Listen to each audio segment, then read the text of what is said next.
ભાવનગર જ્ઞાન મંજરી યુનિવર્સિટી ખાતે દર વર્ષની માફક આ વર્ષે પણ 4 દિવસીય ટેક મંજરીનો પ્રારંભ થયો છે। સેન્ટ્રલ સોશિયલ મરીન ઇન્સ્ટિટ્યૂટના ડાયરેક્ટર કાનન શ્રીનિવાસનના હસ્તે આ કાર્યક્રમને ખુલ્લો મૂકવામાં આવ્યો હતો, જેમાં આ કોલેજની વિવિધ ફેકલ્ટીમાં અભ્યાસ કરતા વિદ્યાર્થીઓ દ્વારા તૈયાર કરવામાં આવેલ 150થી વધુ પ્રોજેક્ટ પણ નિહાળ્યા હતા, તેમજ શહેર અને જિલ્લાની વિવિધ શાળાના વિદ્યાર્થીઓ પણ ટેક મંજરીની મુલાકાત લીધી હતી।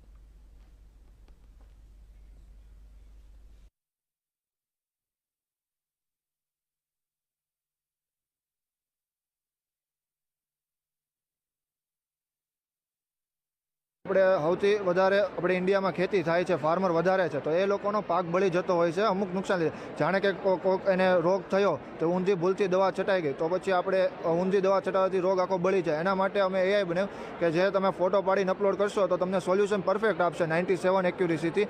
તો તમને એમાંથી ફાયદો એ થાય કે તમારો પાક ન બળે અને તમે ઉપજ વધારે કરી શકો અને તમને સસ્તા ભાવે તમને આ વેબસાઇટમાંથી દવા બી મળી શકે છે। स्टूडेंट्स ये यूनिवर्सिटी में जो पढ़ते हैं, इंस्टीट्यूट में जो सिखा रहा है उसमें नॉलेज लेके उसको अलग अलग तरीका प्रोडक्ट्स, अलग अलग तरीका प्रोटोटाइप्स, अलग अलग तरीका डेमोन्स्ट्रेशन यहाँ पे रखा हुआ है।